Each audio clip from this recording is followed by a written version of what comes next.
Well, welcome everybody to London Met Online or wherever we are. Welcome to you wherever you are. It's really great to see a good audience turned out for this very interesting, exciting looking paper, fresh research, soon to be a book, but I mustn't take away too many of Panikos's notes. So I'm welcoming you all to London Met and to the second of our migration history seminar series. A nod to my colleagues, Dr. Anna Maguire and Professor Chris. Chris, have you been promoted since the last time we spoke? If you have, congratulations. If not, well done for adding your pre-nominal. No, I don't know why. Not yet, no. Not yet. So I'm surprised. Well, I mean, it's sometime soon and fully deserved when it finally arrives. Anyway, so we have Chris and Anna and Panikos, who with myself are the co-organisers of this. And we had a really good session last time. Looking forward to another good one. But I'm going to pass now to Panikos, who is going to introduce and share Jack Crangle's paper. Thank you all very much. Okay, thank you very much. So it gives me great pleasure to introduce Jack, who I first met in a conference in Northern Italy when conferences used to happen in real life. And so Jack is actually from Wood Green, I believe. Correct. So yes. Is a North Londoner, and he studied at Queen's University Belfast, where I think he did all of his degrees. And this paper emerges out of his PhD thesis, which is essentially about migrants in Northern Ireland. And his PhD was AHRC funded, and he's now working it up into a book which he's going to submit to Palgrave at the end of January, and hopefully will be out sometime, well, maybe about this time next year. He's also published in Oral History and Immigrants and Minorities journal articles, and he's currently working on an AHRC project at the University of Manchester, which is looking at migrants from Northern Ireland to Glasgow and Manchester. So it gives me great pleasure to hand over to Jack, who's going to talk about migrants in Northern Ireland. Thanks very much, Panikos. I'm just going to share my screen now, and I need to remember to share my system audio as well, so that you can all hear the range of audio clips that I've got as part of my PowerPoint. So hopefully you can all see my PowerPoint there now. If you can't, now would be a good time to say so. Otherwise, I will get started. All good, we can see it. Perfect. Okay, so good afternoon to everyone, and thanks a lot to the organisers for having me, and thanks also to everyone for logging in. It's great to be able to talk about this research, which, as Panikos kind of alluded to there, has been ongoing for the past 6 years, really. It started out as my PhD project, which I completed at Queen's University in Belfast. And as was just said, the research essentially looks at migrant communities in 20th century Northern Ireland, particularly to the backdrop of that region's sectarian divide and civil conflict. And during the PhD, I conducted around 40 oral history interviews with people from migrant backgrounds, first, second, and third generation, to really get their perspectives on what it was like living in Northern Ireland. And in particular, I wanted to ask what it was like to live in a deeply divided and often maligned part of the UK, a place that's not typically thought of as a migrant destination. And so I finished the PhD in 2019, and as Panikos says, I've been developing that research into a book, which will be hopefully published around this time next year in Palgrave's Studies in Migration History series. So it's really good to be at a migration history seminar series here as well. So if anyone has any sort of last minute critical feedback, then that wouldn't go amiss to sort of help me finish up the book. So yeah, I'm basically going to summarize some of the key findings from these past few years of research and kind of give like a preview of what's going to be in the book, and to break things up. As I say, I'm also going to play some audio clips from some of the oral history interviews to let some of my interviewees speak for themselves rather than me just rambling on. So just to quickly outline what I'm going to cover today. First of all, I'm going to try as briefly as possible to contextualize Northern Ireland for those who don't know much about the region or its divided history.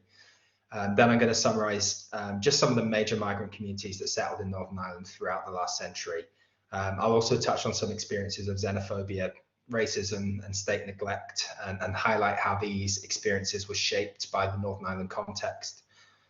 Then finally, I'll come to the crux of this paper and really the question that informs the title of the paper, which is to ask where migrants and minorities, people of colour, alternative communities, or so-called other communities, where they were able to fit into a society that was constructed along quite a rigid sectarian binary.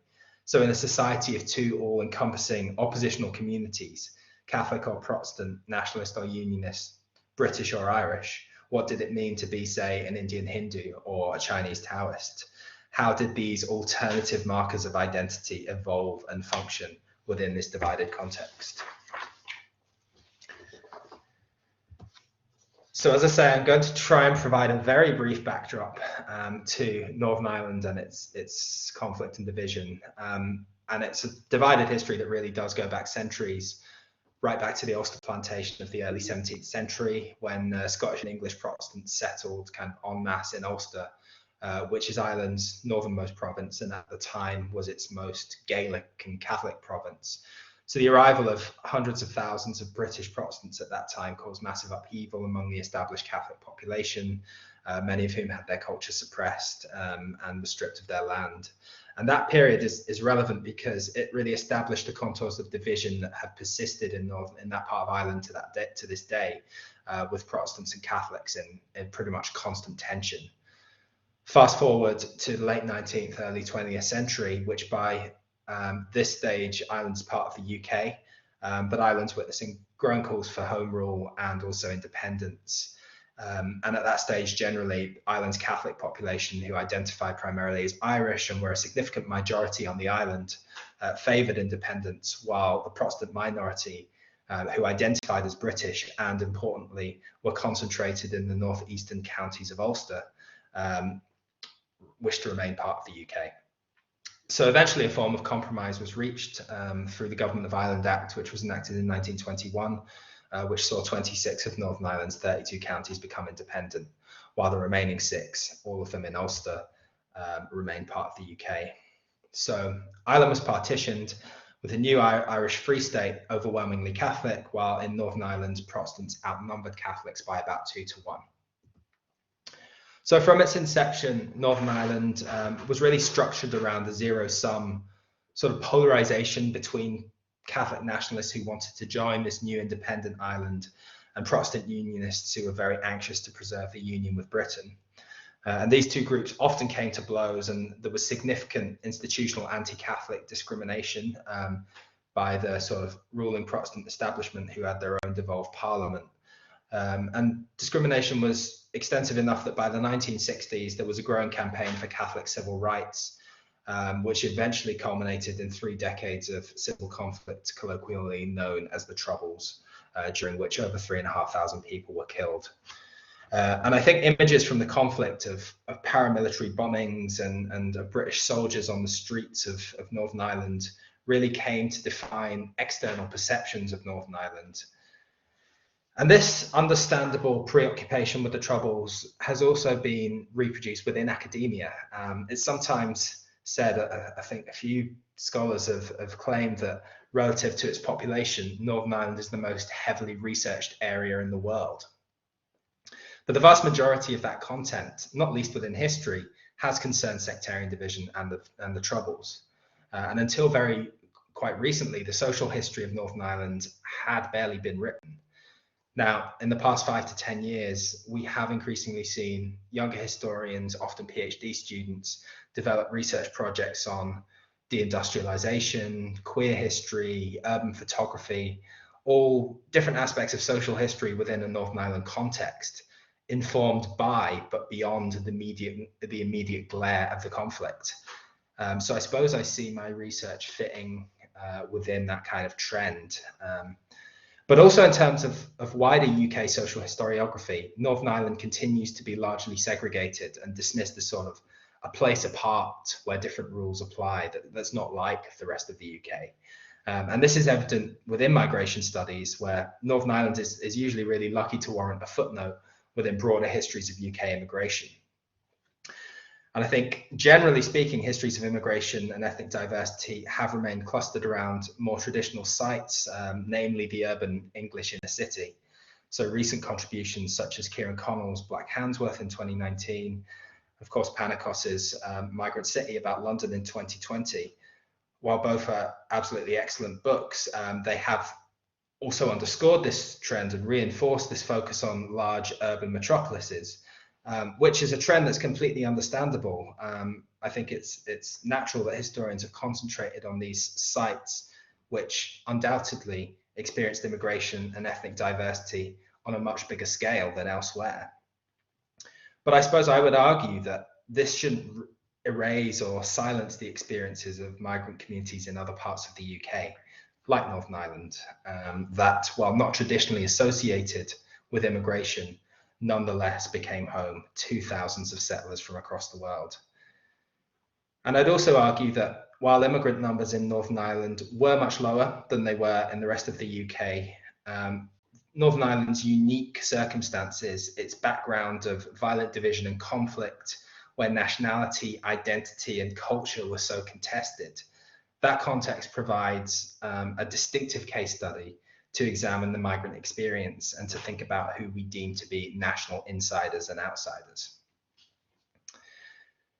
Now, because of this backdrop of conflict, it's assumed, or a lot of people assume, that nobody in their right mind would have wanted to move to Northern Ireland. And I encountered that attitude a lot during my PhD, both from Northern Irish people and from people elsewhere, where there would just be a reaction of shock and surprise that 20th century Northern Ireland had any kind of immigrant presence whatsoever. But it did. So I want to quickly outline some of the most prominent immigrant communities, and I'll try and provide a brief overview of numbers, although that precise numbers are sometimes difficult to ascertain because the Northern Ireland census didn't record sort of race, ethnicity, or nationality data until 2001. But just to give an overview, so the first significant migrant population in that part of Ireland was the Jewish community, who predominantly came from Germany and Russia, and mainly settled in Belfast. The Jewish community wasn't actually part of my research, partly due to their much earlier arrival in the mid-19th century, and also due to the fact that when I started my PhD, a colleague of mine, Pamela Linden, was just finishing up her own project on Belfast Jewish identity.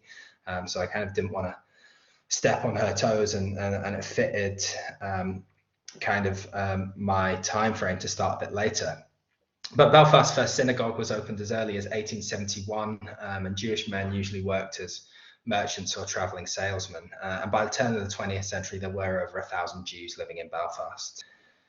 So this was really that part of Ireland's first encounter with religious, national, and ethnic diversity.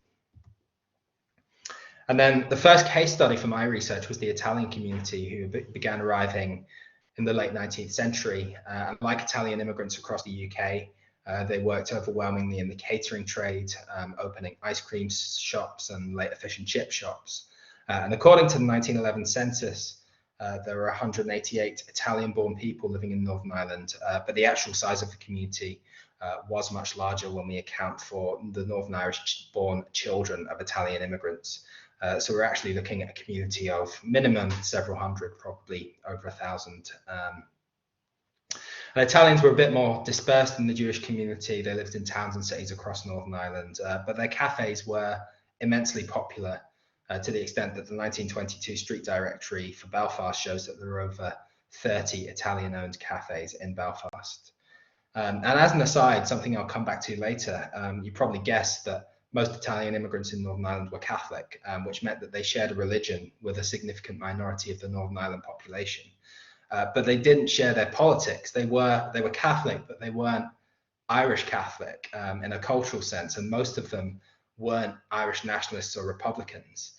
So the Italian community kind of operated in this liminal status where they sort of were Catholic, but they also weren't.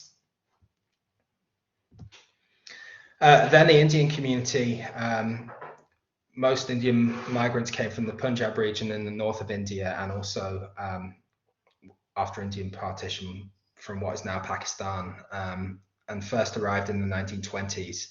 But the community really began to grow during the 50s and 60s. And while the first immigrants from the Indian subcontinent were predominantly Muslim, as the community grew, it began to incorporate more Sikhs and Hindus. And really since the 50s and 60s, the dominant religion of the Indian community has been Hinduism. According to religious data, in census reports, there were over 1,000 Hindu or Sikh people living in Northern Ireland by the 1960s, and I think that grew to about 1,500 by the 70s. Initially, most Indian men worked as door-to-door clothing sellers, basically knocking on houses across Northern Ireland, offering cheap clothes for sale, which was an extremely grueling, labor-intensive job. But it did offer a means of economic security. And as the Indian community became more established, you would have seen more women and children, sort of nuclear families arriving. And you also saw many of the more successful business owners buying clothing shops and factories and really becoming quite prosperous, no longer having to work door to door. And then finally, from the 1960s, Chinese migrants from the New Territories region of Hong Kong began arriving. And like the Italian community, Hong Kong Chinese migrants almost exclusively entered the restaurant trade. The first Chinese restaurant I could find a record of was in Belfast city centre, which opened in 1961, and that was imaginatively titled the Hong Kong Anglo and Chinese Restaurant. And this sector grew extremely rapidly to the extent that pretty much every town in Northern Ireland soon had at least one Chinese restaurant or takeaway. And the growth of the restaurant sector meant that the Chinese community quickly became Northern Ireland's largest and most visible minority ethnic population, something that remained the case until the 21st century. And it's difficult to establish the exact size of the Chinese community, but there were dozens of Chinese restaurants and takeaways across Northern Ireland, as I say. And during the 1970s, there were around 30 in Belfast alone. And given that each of these usually employed several members of staff, most of whom were from the Chinese community as well, and all of these members of staff and business owners, a lot of them would have had families too. So I think it's safe to assume that the community numbered several thousand, and a 1995 estimate by the Chinese Welfare Association put the size of the community at around 8,000. So as well as kind of setting the scene, the reason for highlighting the structure and the arrival of these communities is a means of proving that migrant communities, people of colour, did live in Northern Ireland throughout the 20th century. Their numbers may have been significantly smaller than in Britain, but people from migrant backgrounds did largely work in public-facing jobs and would have been visible in day-to-day life. Despite this, though, if you look at historical public discourse, you really wouldn't think that there was any kind of migrant presence. And for most of the 20th century, politicians, policymakers, and the general public repeatedly denied that immigration to Northern Ireland or racial discrimination was at all significant. So in the sarcastic words of sociologist Robbie McVeigh, the general attitude towards race and immigration was simply that, quote, "There's no racism because there's no black people in Northern Ireland." And politicians and the public pretty much were that blunt and dismissive about the issue. So when the British Race Relations Bill, later the Race Relations Act, was being debated at Westminster in the 60s, politicians at Northern Ireland's devolved parliament argued against extending the act to Northern Ireland on the grounds that, quote, "There is no racial or colour question in Northern Ireland," effectively meaning that there are so few immigrants here, why do we need to bother legislating to protect them? And in fact, during a 1965 cabinet discussion, Northern Ireland's Attorney General argued that, in all seriousness, that, quote, "racial discrimination does not in fact exist in Northern Ireland." And this attitude persisted, reflected in the fact that race relations law was only passed in Northern Ireland in 1997, so around 32 years after the rest of the UK. So until 1997, it was completely legal in Northern Ireland to refuse to serve someone at a restaurant because they were black, or to refuse to rent someone a house because they were Indian, or to deny someone a job because they were Chinese. And Northern Ireland's exclusion from a succession of British race relations acts shows how the region was segregated and treated differently in relation to social policy, and how immigration was deemed completely irrelevant. And as well as low numbers, underpinning the idea that there was no quote unquote colour problem was the notion that sectarianism and the Troubles constituted Northern Ireland's only social problem, its only form of discrimination. Now, it's true that partly because of low numbers and partly because of the omnipresence of sectarianism, Northern Ireland did not witness widespread political racism in the 20th century. So there wasn't that type of power-light rhetoric that gained traction in GB during the 60s. There were no campaigns to rid Ulster of immigrants. But far from being a haven from racism, as most of the general public believed, discrimination manifested in a number of ways, both from the explicit and overt to the more subtle and covert. So I'm going to outline some of those examples now.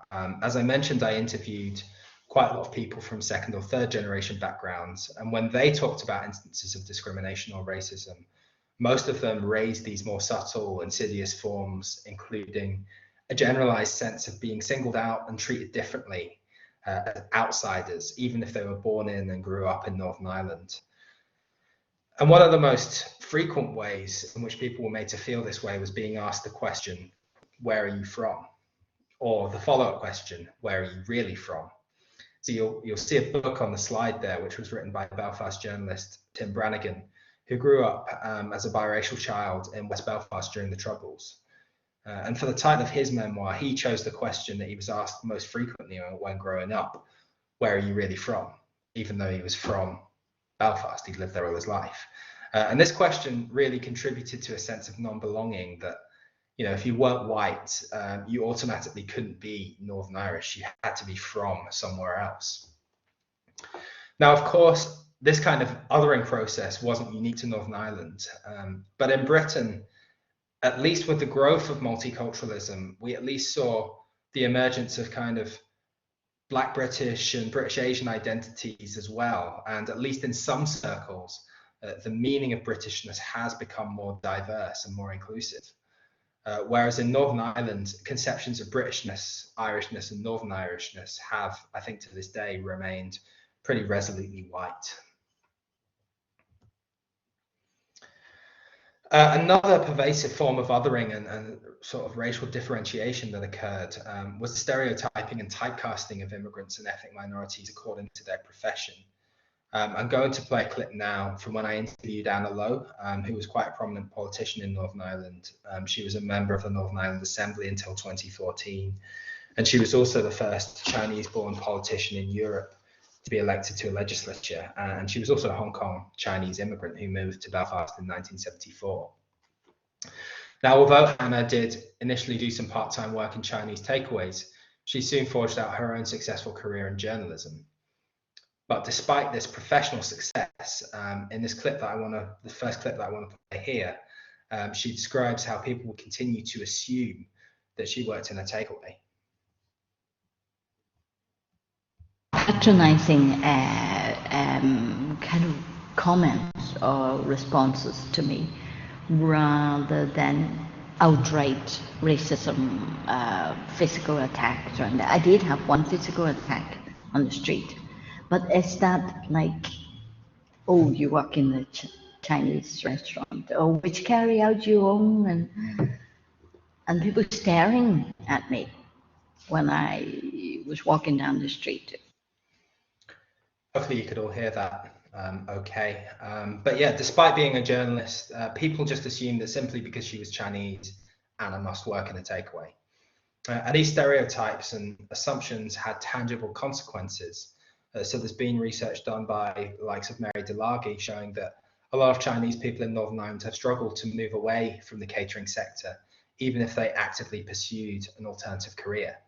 Because a lot of employers had this unconscious bias, assuming that Chinese people were somehow naturally suited to catering, which in effect became self-fulfilling. And this sort of othering of categorizing people from migrant backgrounds according to certain attributes and features really positioned migrant communities outside of mainstream society. And this sometimes manifested in the form of really quite degrading and mocking caricatures. So the image on the screen now is a cartoon that was featured in the Irish Times depicting Chinese restaurant owners in Belfast from 1978. And you don't have to look very hard to see the heavily racialized, I don't know, supposedly Oriental characteristics presented in this cartoon, which is meant to show how Chinese people were conceived of in a very one-dimensional way, as sort of cartoonish stereotypes rather than as full members of society. And it also draws on sort of tropes of Chinese men as shady, mysterious, exotic, and deviant, evoking the so-called yellow peril of the early 20th century, where Chinese men were often associated with gambling and prostitution and opium dens. Another example, also from the 1970s, was a very popular song by a Northern Irish show band called Club Sound.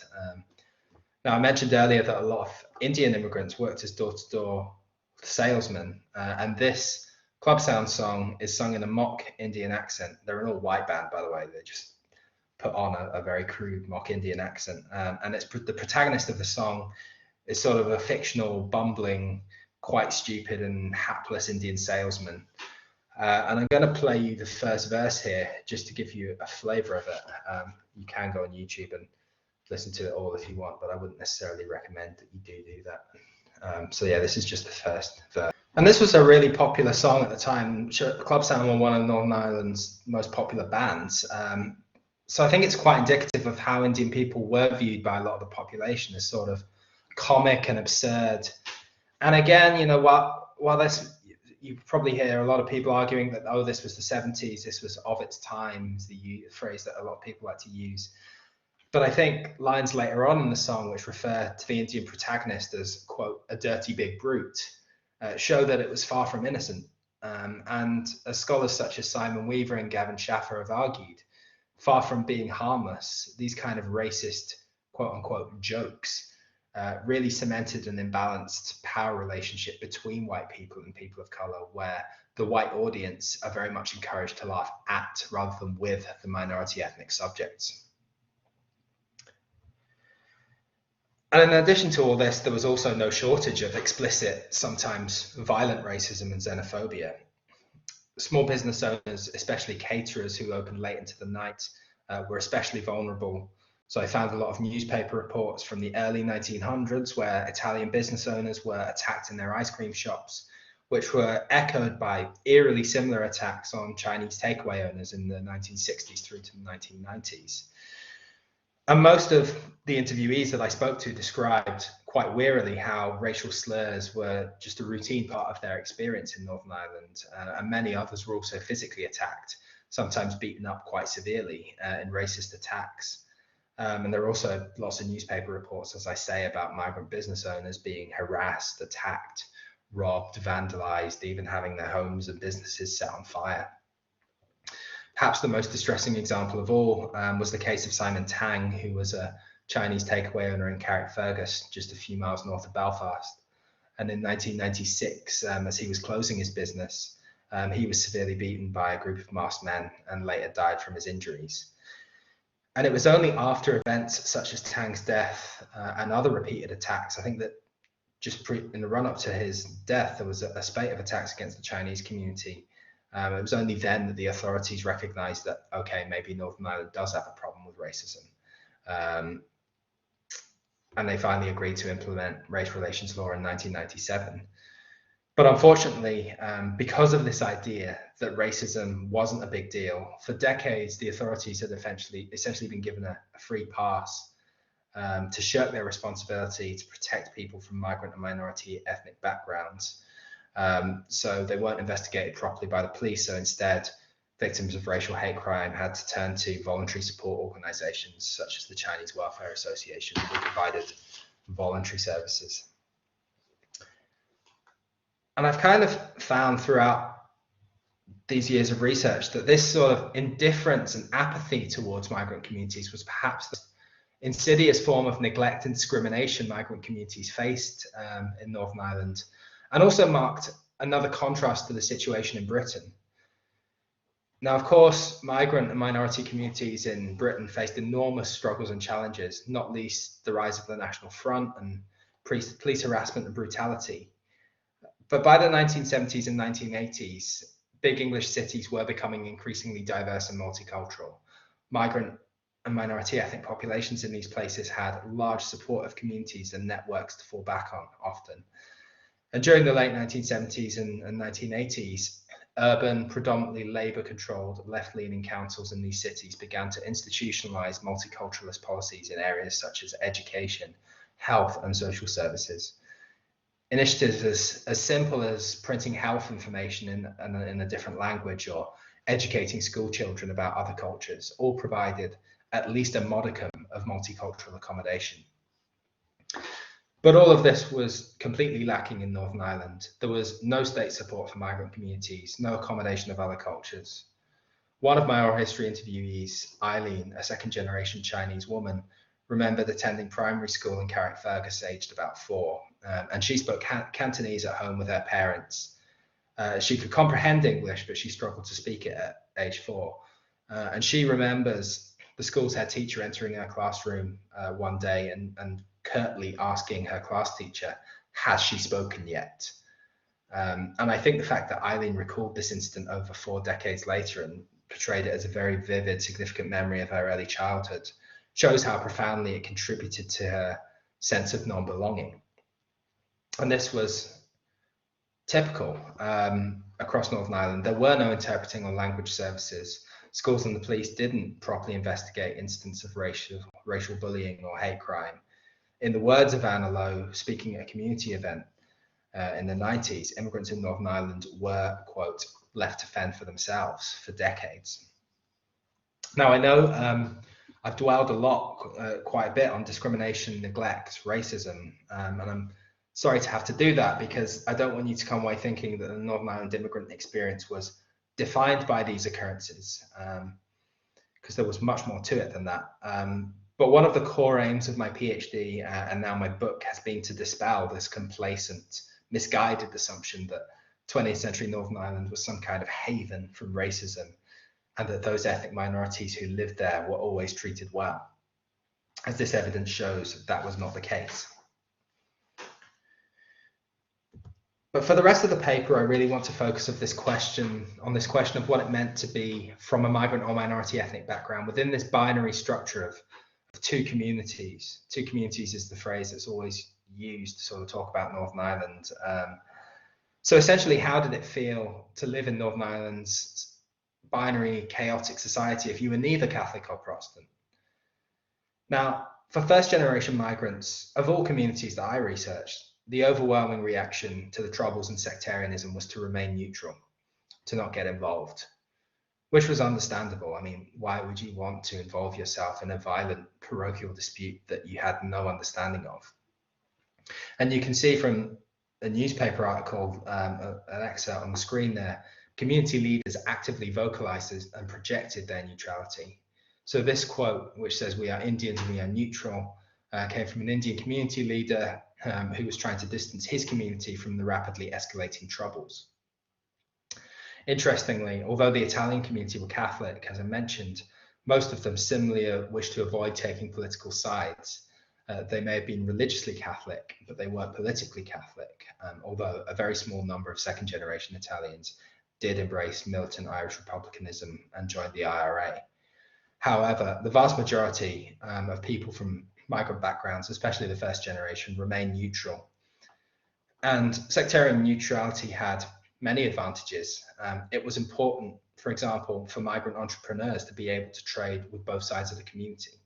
I'm going to play another short oral history clip here from Somnath Agarwal, who worked as a clothing salesman. And here he describes a very pragmatic economic approach to sectarian neutrality.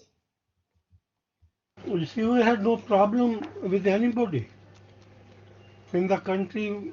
We dealt with both communities, and we had no problem. Because when we went to a customer, we didn't ask who the person was or what faith they belonged to, because to us They were local people. That's all what mattered. So whereas Catholic or Protestant business owners might be restricted to their own community, migrants could trade freely with both sides. But fundamentally, staying neutral was just an important protective mechanism to avoid the violence of the Troubles. And generally speaking, paramilitaries didn't target immigrant communities. The British Army similarly paid them little attention. A couple of my Indian salesman interviewees described on their rounds being waved through army checkpoints on the assumption that because they were Indian, they couldn't possibly be IRA or UVF terrorists. As one of those interviewees put it, quote, "If you were brown, they didn't touch you," which I think is just a really sort of strange statement that subverts all our expectations about the treatment of South Asian men at the hands of the security forces, especially in a 9/11 or sort of post 9/11 context. And it kind of just seems like a very distinctively Northern Irish form of reverse racial profiling. But neutrality also had its drawbacks. And this model that I talked about of Northern Ireland as a place of two communities was so entrenched that those who didn't fit neatly into either category were effectively sidelined, dismissed as not Catholic or Protestant, but simply other. And this was highlighted to me when I asked one of my Chinese interviewees about sectarianism. And he felt like he was in a great position. He said, you know, people don't see me as a Catholic or a Protestant.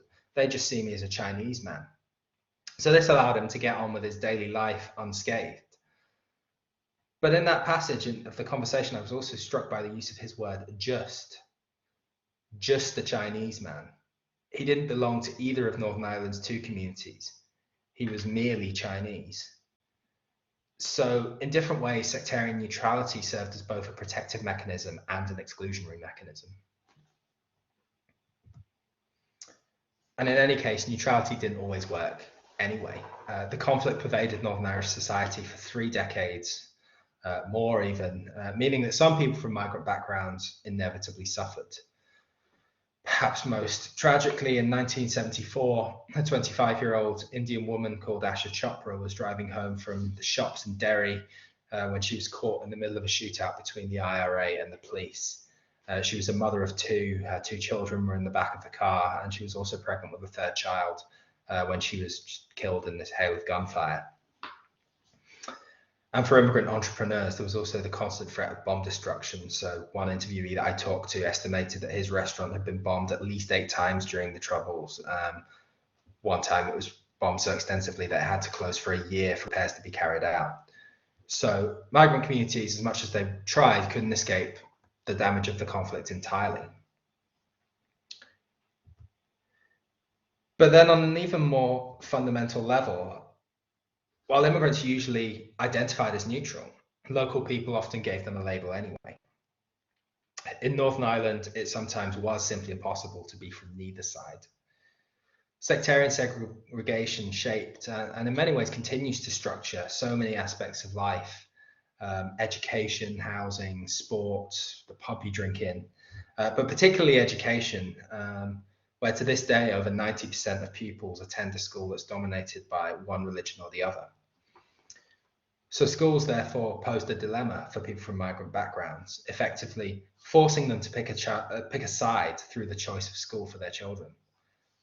Now, immigrants tended to do the pragmatic thing and send their child to the nearest school, or perhaps the school with the best academic reputation, and saw it as a practical decision regardless of whether the school was Catholic or Protestant.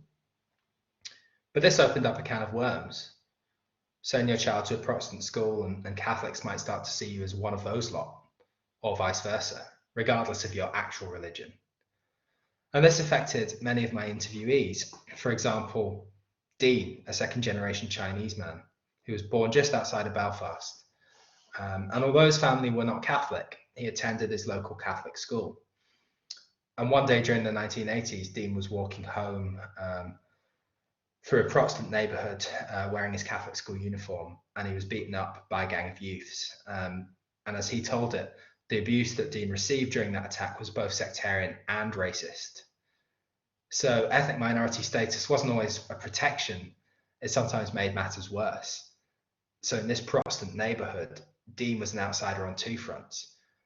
he was seen as both Catholic and Chinese, despite the fact that he didn't actually identify as Catholic at all. He just wore a Catholic uniform. I'm going to play another clip here, which I think really summarizes the inescapable nature of the Northern Irish divide, even for migrant families. Again, it's in relation to schools. And this clip is from an interview with Prem Tahani, an Indian woman who remembered just being pretty exasperated at suddenly being labeled a Protestant upon sending her children to a Protestant school. Well, the local school was a Protestant school, Right, yeah. But I do remember, a bit of pointing. Oh, they go to a Protestant school. The kids go to. So silly questions like, "What religion are you?" "I'm a Hindu." Does that mean Hindu Catholic or Hindu Protestant? Right? And I thought, no, we're a Hindu family, full stop, right? But your children go to a Protestant school, so what? We're still Hindus. Do you know what I mean? And this to me shows how the whole of society really was geared towards this very binary Catholic-Protestant divide. There really wasn't much room for any other label, and even if you tried really hard to stay neutral, you were often affixed a label anyway. But then, for a lot of migrants' children, especially those who were born and raised in Northern Ireland, some of them did actually absorb sort of quasi-sectarian identities, beliefs, and prejudices. Now, as I kind of alluded to earlier, this was perhaps easiest for children from the Italian community who bore less ethnic difference from the Northern Irish population and could also attend Catholic schools that catered very readily to their faith. So today, most descendants of Italian immigrants in Northern Ireland would probably define themselves as Catholic-nationalists. But even among Chinese and Indian children, the school you attended or the area that you lived in could dramatically shape your attitude. I'm going to play one final oral history clip here, which is from Eileen, who I mentioned earlier. And here she describes at her school in Carrickfergus, which is quite a Protestant area, she describes celebrating the Queen's Silver Jubilee in 1977. For example, 1977 was, I think, the Queen's Silver Jubilee. Everybody was in the streets having street parties, and remember the red, blue, and white hats and stuff. All that memorabilia, and all those things were being done. School had the coins and the spoons given to you by the Queen. We were told by the Queen, So it was like, to me, I didn't really understand. I just thought Northern Ireland belongs to UK. UK is British, and the place we were living in was that type of place. So Eileen celebrated the Queen. She painted Union Jacks and wore red, white, and blue, all of which are very distinctively unionist Protestant customs. She also expressed a distinctively unionist position on the UK Constitution, which reflected her upbringing in Protestant schools and Protestant neighbourhoods. In contrast, I also spoke to others who, like Eileen, were from the same generation, same ethnic background, second generation Chinese, who went to Catholic schools and expressed more of a culturally Catholic nationalist outlook. And this variation in perspectives, even within the same generation and the same community, highlights the difficulty in carving out a migrant or minority ethnic identity in Northern Ireland. So when I asked second and third generation interviewees how they identified, the question elicited a range of responses such as Irish Indian, British Indian, Irish Chinese, Northern Irish Indian, British Chinese. And this variety reflects the contested nature of Northern Ireland identity. So the Catholic and Protestant communities themselves couldn't agree on whether they were British, Irish, or Northern Irish, rendering the process a lot more challenging for quote unquote other communities. So whereas migrant and minority ethnic communities in Britain, as I say, gradually cultivated these hyphenated identities such as Black British or British Asian, in Northern Ireland this process was a lot more fractured and disparate. As social researcher Charlotte-Anne Malashevsky puts it, immigrant communities in Northern Ireland faced, quote, the impossible task of integrating into a non-integrated society. Now, you could argue that this has gradually begun to change, especially given that people from migrant backgrounds are now entering their third, fourth, fifth, sixth generations and are carving out their own space in Northern Ireland's allegedly post-conflict society, although recent events would suggest that it would be complacent to assume that the conflict is completely behind us. But you know, Dean, who I mentioned earlier, he described himself as Northern Ireland through and through, emphasizing that his home is in Northern Ireland. And regardless of the challenges that they faced, many people from migrant backgrounds do feel a sense of belonging in Northern Ireland. One person I talked to even finished the interview with a rendition of his favorite Northern Ireland football song.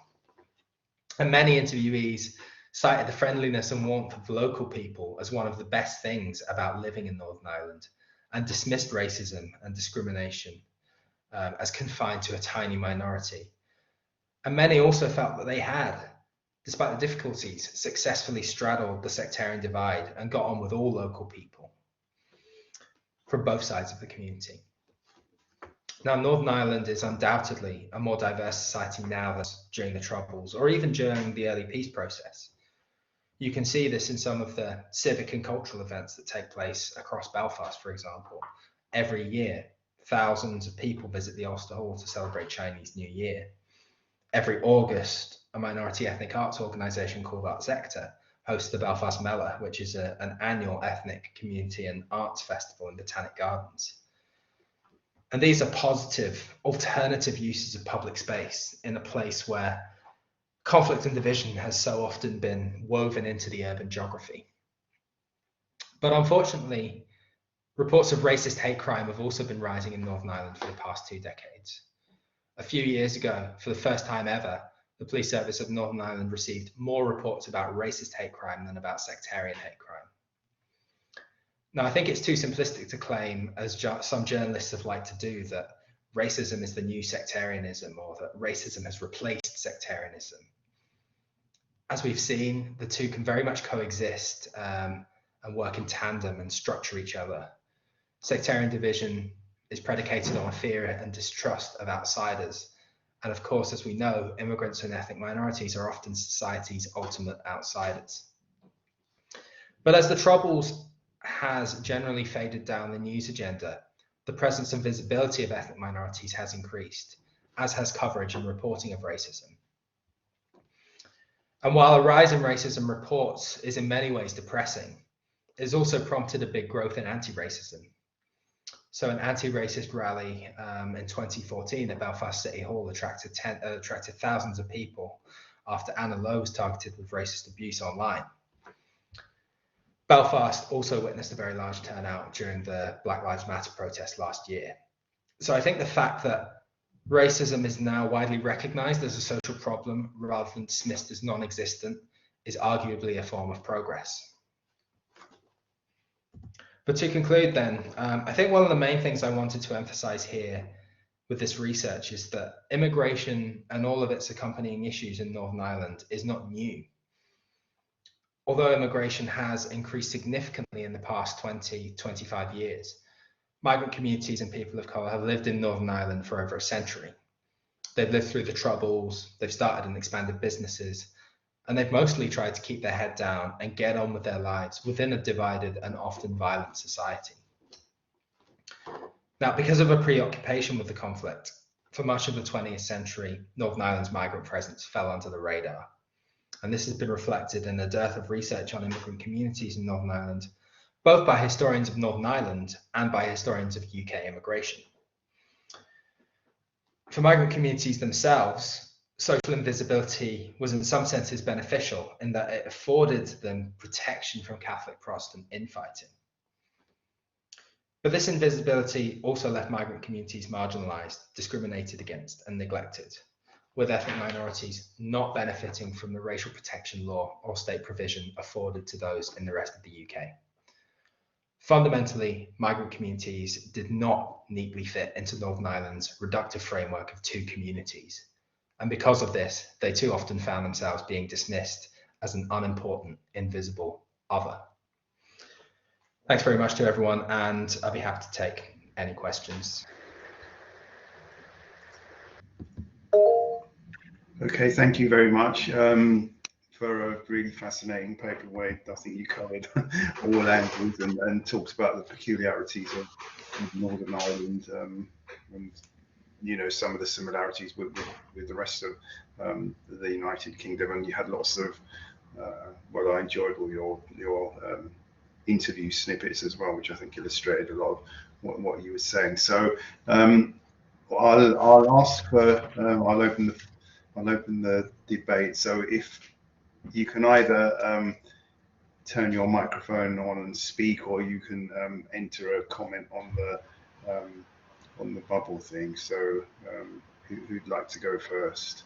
I think we have Colin. Yeah, Colin raised his hand. He might not have been able to see that. Okay. Thank you very much. Fascinating. I'm an immigrant the other way from Belfast to London. Came for a year and stayed for 40. But that's what happens with immigration. Fascinating that in your talk you did not refer to the input of any politicians, apart from two, of course, who were completely dismissive of the idea of racism and the possibility of it in Northern Ireland in the 1970s. And does that come into your study, the way in which organizations, churches as well, politicians became interested or involved, called out issues? What about all that? Yeah, I mean, the fundamental reason why I haven't included much from politicians is because there was so little political discourse about immigration, about migrant communities. When I started the research, I don't think it's available anymore, but there was an online archive called the Stormont Papers, which had which contained all the transcriptions from the devolved Northern Ireland Parliament when it was operating until the 70s. And if you type in, keyword searches like immigration and just things like Indian, Chinese, you might get like one or two references throughout the course of 50 years, and very, very, very much along the lines that I've kind of illustrated. There were debates about, particularly surrounding the race relations bill, where it would be things like, oh, there's barely any immigrants here. The ones that are here, we're very nice to. The one slight exception to that was, I think it was Jerry Fitt intervened from the nationalist side, intervened in that debate and was kind of sticking up or arguing for the inclusion of Northern Ireland in the Race Relations Act, on the grounds that even if there's one person in Northern Ireland who's going to benefit from it, we should still extend it because that one person might be afforded protection that they wouldn't otherwise have. But in general, it really was just this sort of glaring absence of any discourse, to the extent that when race relations law was introduced, it wasn't introduced by politicians in Northern Ireland. It was introduced by John Major. It was one of the last acts of John Major's government. They kind of took it upon themselves to say, look, guys, you're going to have to have this now. But yeah, it was a very sort of striking aspect right from the beginning that there was just very little institutional engagement or accommodation from politicians. Now, if you talk about organizations like churches and things, they sometimes were at the forefront of sort of making migrants feel welcome. So the Italian community, as I mentioned, were Catholic. Some of the local Catholic churches, I think St. Patrick's and St. Joseph's, just north of Belfast city centre, conducted some of their services in Italian and were very open and welcoming. Similarly, a lot of religious organizations were heavily involved with the settlement of Vietnamese refugees in the late 70s, early 80s. But yeah, as I say, like I did, in addition to the oral history work, I did a lot of work in archives, both online and physical. And the most striking thing for me was just the absence of any kind of engagement, which to me is revealing in itself. Yeah. Thank you. Thank you very much. Interesting. Okay, Thanks. Thank you. So we've got two questions. Well, we've got three questions in the chat. Two from Sam, number 2. When is your book out? What's its title? And then what was the relationship of migrant community vis-a-vis their parallel communities in Britain and Republic of Ireland? For example, the Indian community in England versus Indian community in the Republic of Ireland. Okay, so the book is called Migrants, Immigration and Diversity in 20th Century Northern Ireland, British, Irish or Other. and it should be out around this time next year, fingers crossed, maybe a little bit sooner, but I've been told not to be optimistic with the speed of publishing, so we'll see, but the manuscript is due at the end of January, so hopefully sometime next year. Regard to the second question, that was about the relationship between parallel communities. There was definitely some sort of a lot of crossover. Obviously, as I mentioned, the communities in Northern Ireland were a lot smaller than the ones in Great Britain, and even in Dublin. So a lot of the time, if they wanted to get things like food or dress from their country of origin, they would have to go across, usually to Britain, to somewhere like London or maybe Birmingham, to go and sort of stock up on ingredients or on whatever things it was. And yeah, the fact that there were much bigger communities in GB meant that a lot of the institutions that you would normally associate with large migrant communities were over there. So if they wanted to go and avail of things like ethnic shops, even things like Chinese supermarkets, which are now all over the place in Belfast, according to people I've spoken to, they just didn't exist until the sort of like the 80s, 90s in Northern Ireland. So there was that kind of relationship. One very sort of distinctive, interesting difference between migrant communities in Northern Ireland compared to in GB was this obscure piece of legislation called the Safeguarding of Employment Act, which was passed in 1947, and it only covered Northern Ireland, and the entire point of it was to try and stop Catholics from the south of Ireland moving to Northern Ireland. And the act specified that if you weren't from Northern Ireland, you weren't allowed to move there for unskilled work. So whereas when the British Nationality Act passed in 1948, that granted Commonwealth citizens the right of entry into the UK, and they could come and work in factories or on the transport network in Britain.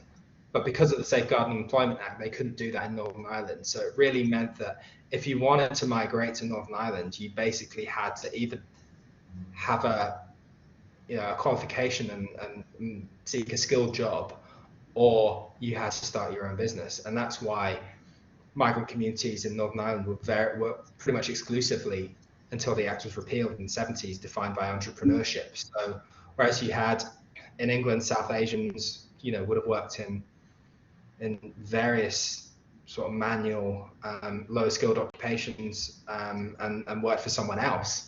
In Northern Ireland, that just wasn't possible, and they had to work for themselves. So there's this, and that was reflected in a lot of my interview narratives, where they were very much sort of focusing on these images of self-made, autonomous entrepreneurs. That was a difference between the two. Okay, thank you. So we have a question from Patrick O'Sullivan. Any thoughts on the Freddie Scappaticci case? Yeah, that's an interesting one. Freddie Scappaticci, for those of you who don't know, he was the son of an Italian immigrant, born and raised in West Belfast, I think, or North Belfast. Member of the IRA and alleged double agent working for the British government. All I can really say about that is that nobody wants to talk about him. Like I had one, when I was interviewing one guy from the Italian community, I was sort of hinting at sort of, people from that community who might have got involved with republicanism and things, and he was sort of saying, yeah, some of them did, the likes of Scappaticci, and sort of gave me a very grave look. And I very much got the impression that the sort of broader Italian community, especially the ones who are involved with the community organizations and involved in celebrating their heritage, he was a bit of an embarrassment, really. They didn't really want anything to do with him. But what I do find interesting is that when you see the likes of Scappaticci, and I think there's another guy called Notre Antonio, who was also involved in the IRA, when you see them described in historical newspaper reports, they're always referred to as Catholics. They're never referred to as Italians. So it's like once the second generation came about, and especially the ones that did actively involve themselves in Irish republicanism, they kind of swapped Italian for their primary marker of identity and replaced it with Catholic. So they became more and more part of this sort of culturally Irish Catholic nationalist Republican community, as opposed to the more apolitical Italian community. There's a follow-up question, Scapatici, zeal of the convert, from Patrick. Yeah, well, perhaps. I mean, I do find it interesting that people whose parents were from Italy and who, they didn't have that sort of long-term historical connection going back centuries to the conflict in Ireland, that they were sort of so readily willing to sort of risk their lives and join and take up arms in the name of Irish republicanism. I can only assume it's kind of, again, as I referred to the environment they grew up in, that sort of from parts of Belfast that were heavily Republican, and where they would have been surrounded by people, where there was a lot of sympathy for the IRA, where they were sort of lauded as protectors of the community and defenders of the nation. I imagine it's kind of an example of what the clip that I played of Eileen sort of embracing wearing the Union Jack, except obviously to a much more extreme level. It's being conditioned by the people that you're surrounded by. Because I think it's difficult to underemphasize the extent to which, if you were born or if you grew up in a Catholic neighborhood and you went to a Catholic school, you would not have met Protestants. You just wouldn't. You might have walked past them if you went shopping in the city centre, but day to day, like the project I'm working on now is with Northern Irish immigrants, and a lot of them will say to me, the first time I met a Protestant was when I went to university, or the first time I met a Catholic was when I went to university. So they really were sort of in these micro cultural bubbles. Okay, thank you. So Michael Collier, the British Empire controlled India for centuries. What was the general attitude of immigrants to the British Empire and the British? That's an interesting one.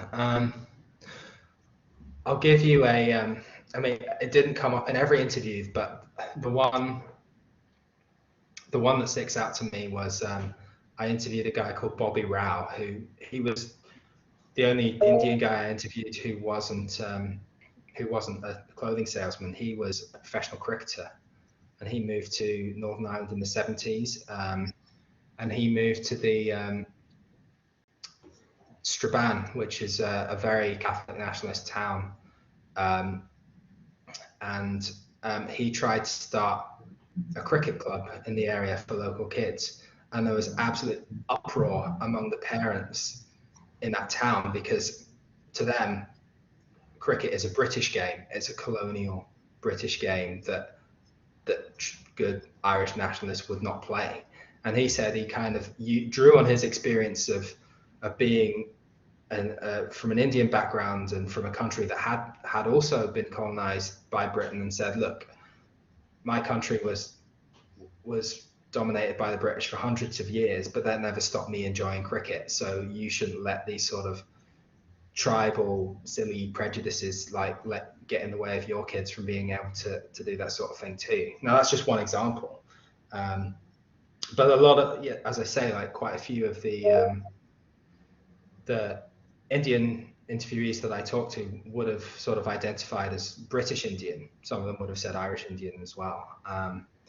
But yeah, there's often this assumption that, and it's just kind of a slightly separate issue, but because Irish nationalists and Republicans, because they identify with this history of subjugation by the British, that they will automatically be on the same wavelength as people from migrant and minority ethnic backgrounds, particularly from colonial migrant and minority ethnic backgrounds. And from my experience, I don't think, certainly the people I've talked to, they didn't necessarily see it in the same way. Okay, thank you. So we have a question from Liam Corrie. Any thoughts on the fact that so many migrants left Ireland, north and south, over hundreds of years, and their communities expected them to be respected in their new countries?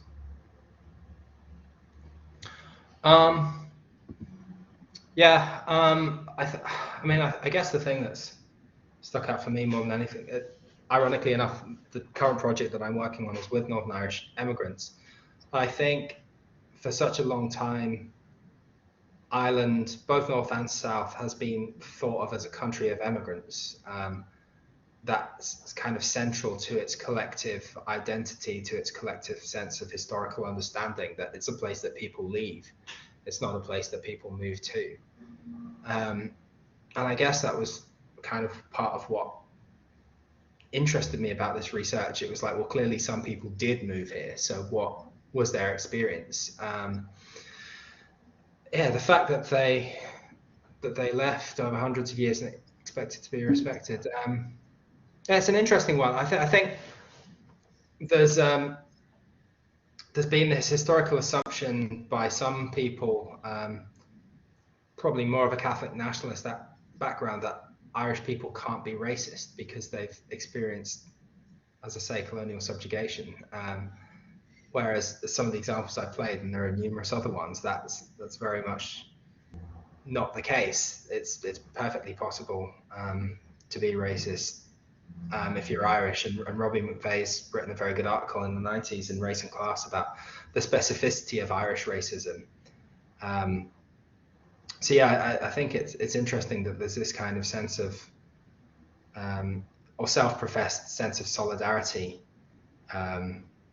with ethnic minorities that isn't necessarily reflected on the ground. And Tim Brannigan's book that I mentioned is great about that as well. Like, because his dad was Ghanaian, I think, and his mum was from West Belfast. And so when he was a young adult, he actually joined the IRA, and some of his accounts of very explicit visceral racism within the Republican movement are interesting and kind of dispel this idea as well that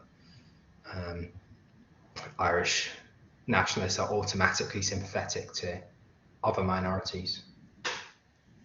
Actually, before we go on to the questions from Chris and Don, there's a question in the chat from Liam Corrie, which follows on from what you were saying. The Shukri brothers are a pair of loyalist paramilitaries with an Egyptian father. Yeah, I'm aware of them as well. So, as I say, it sort of works on both sides. It's not just people who who identified with the nationalist struggle. There are also people from migrant backgrounds who very much identified with loyalists. I think it's Mark Doyle's book finds an example in the late 19th century of an Orange Order parade. Orange Order is a Protestant fraternal organization, and there's a description of a black man in the crowd there, and sort of speculating as to what this black guy was doing at an Orange Order parade in late 19th century Belfast, but apparently he was. So it's interesting that the way in which people who ostensibly have no stake in the conflict sort of decide to become involved in it, and also how they're sort of co-opted into it anyway. Okay, thank you. So we've got a question from Chris, I think. Do you want to come in? Yeah, thanks, Panicos. Just a quick one from me. What about the I know you've mentioned other groups. What about the blacks, that is from the Caribbean or Africans? How were they treated, or what was happening to them? And also you mentioned about the Black Lives Matter. Okay, who is leading it? If there's much when it comes to blacks in Northern Ireland, or they were there, or maybe they were not there, or maybe they're so insignificant in the racial debate. So in terms of a black community, now there were individual sort of black people who moved to Northern Ireland throughout this period. Eric Morier-Genoux is currently doing a small research project on African students who studied at Queen's University Belfast, kind of a specific population, but there really wasn't any sort of discernible black community in Northern Ireland until the sort of late 90s, early 2000s. as I mentioned there, the Commonwealth Immigrants Act, or sorry, the British Nationality Act in Northern Ireland was superseded by the Safeguarding Employment Act, which meant that you couldn't just move, if you were, say, from the Caribbean, you couldn't just move to Northern Ireland as you would have been able to move to, say, England.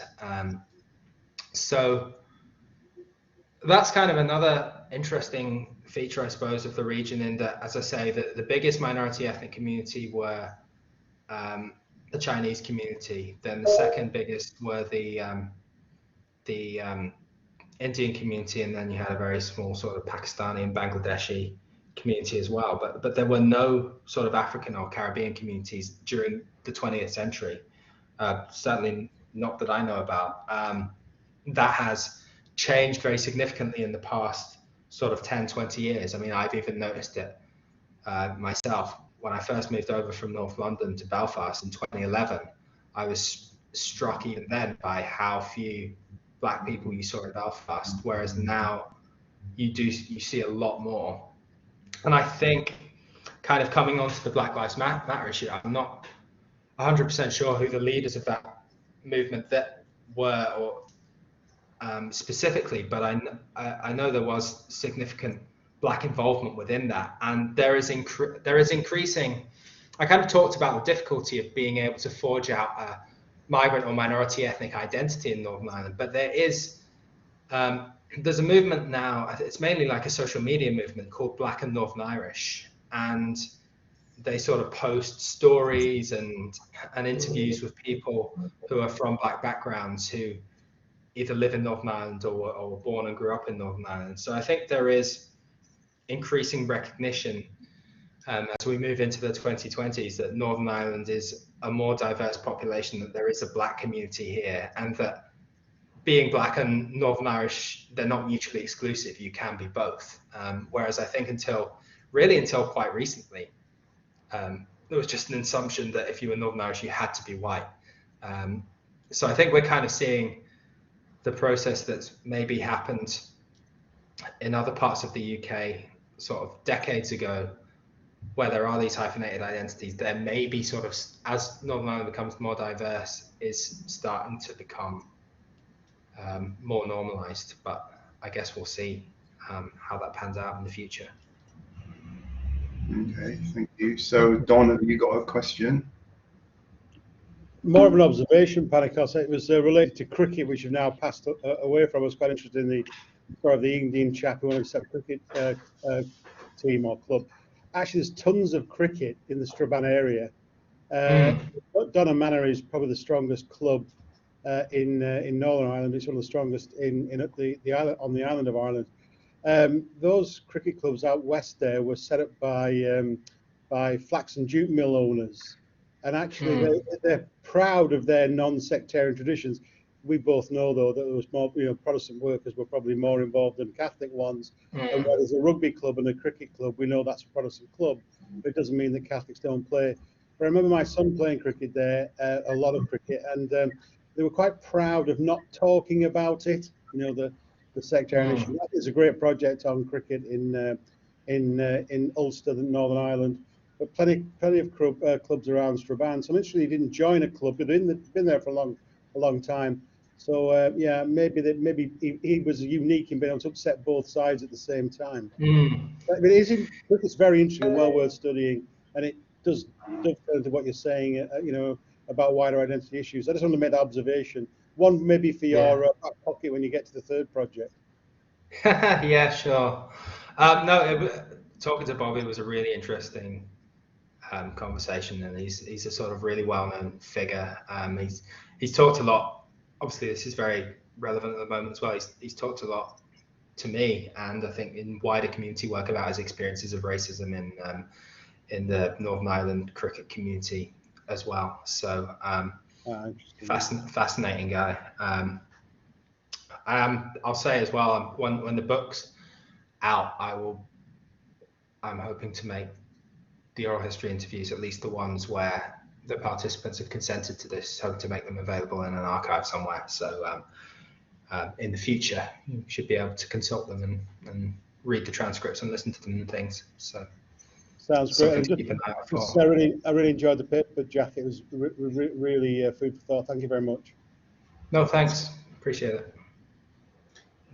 Thank you, Don. So we've got another question from Liam Corrie.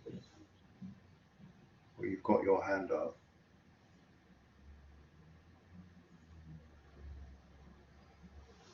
Or not.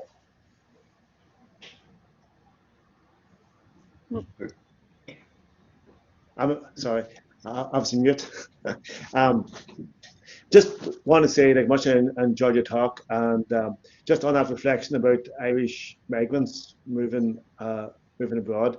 It was just that I work at a museum here, and we're doing a bit of an artwork, just trying to reflect on the fact that, you know, people in Northern Ireland should be given the same sort of welcome to new migrants that we would expect, you know, our own migrants to have received in the past. You know, the fact that famine refugees, now that Syrian refugees come in as well.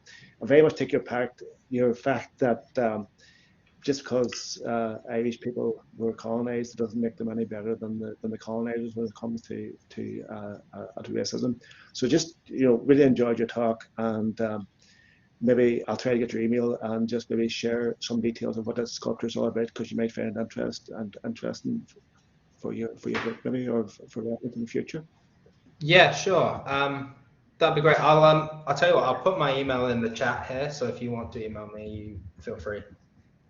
That's brilliant. Thank you. No worries. Okay, thank you. So maybe I can ask a question as well, and it's more about the peculiarities of the case that you're dealing with. So I guess, I mean, I guess my interpretation of your paper is that the main peculiarity is the sectarian divide, and I liked that quote about are you a Hindu Catholic or a Hindu Protestant? And I mean, I guess, you know, I guess we've done two projects that are in one sense a complete extreme. So London would be the city which is defined by migration, at least.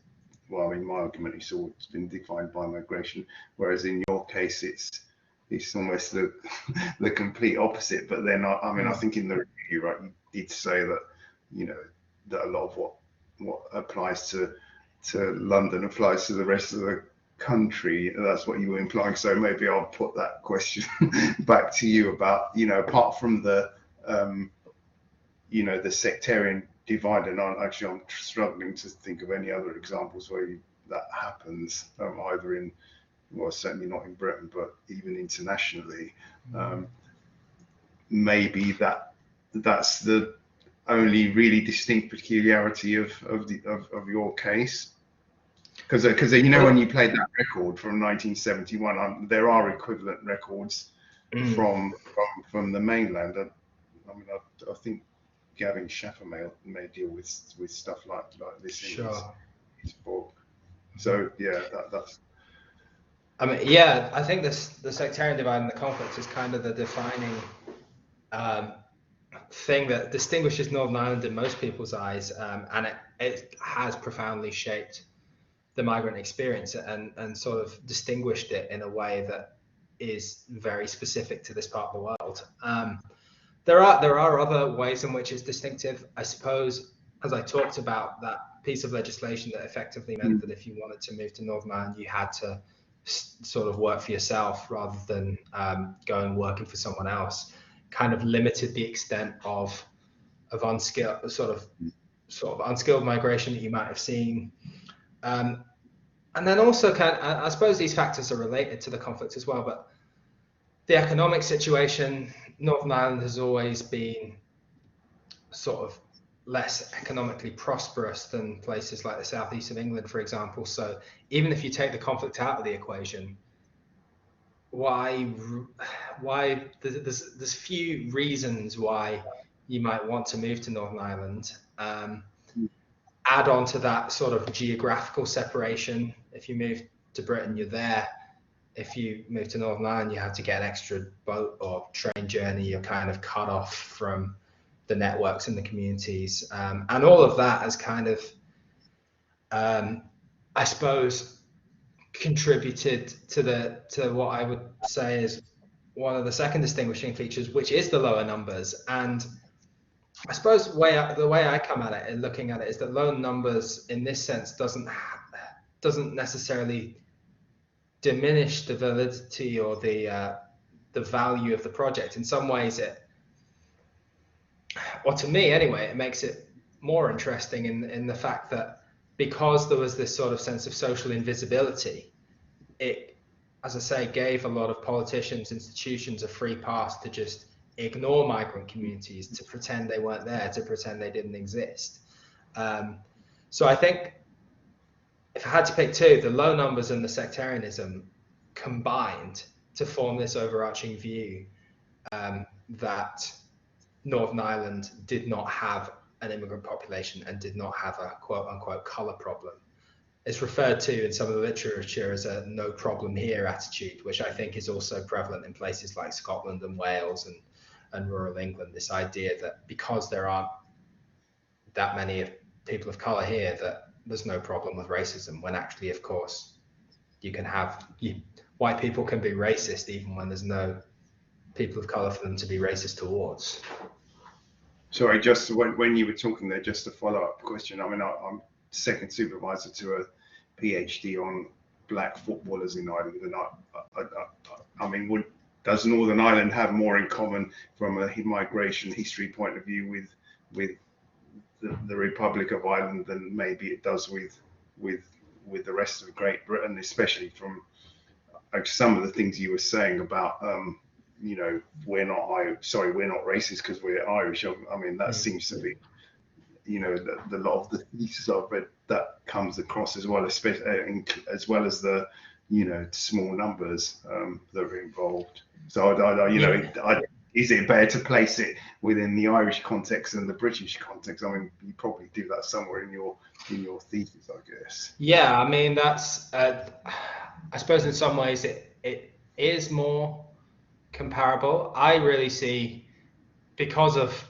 the just the massive contestation surrounding national identity, I very much see and try and place my research at the intersect. I always sort of argue that it's at the intersection of British studies and Irish studies.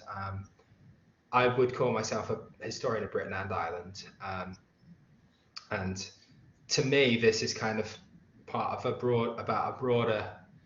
It's part of the broader history of the island of Ireland, but it's also a history of a place that was and still is part of the UK. So I kind of try and, as much as I can, place it in both those contexts. I suppose a lot of the time my analysis does make comparisons with GB, but a lot of the time that is by way of contrast rather than by way of finding the similarities. It's like, well, here's how things were different in Northern Ireland. It's also easier to place the research within the historiography of UK immigration, because there's, similarly to Northern Ireland, there's not much written about Southern Irish immigration either. So there is not really an established historiography about Irish immigration in the way that there is about the UK. But long story short, I do see it as kind of at the intersection of both contexts. Okay, thanks very much. So do we have any more? Don, do you want to come in?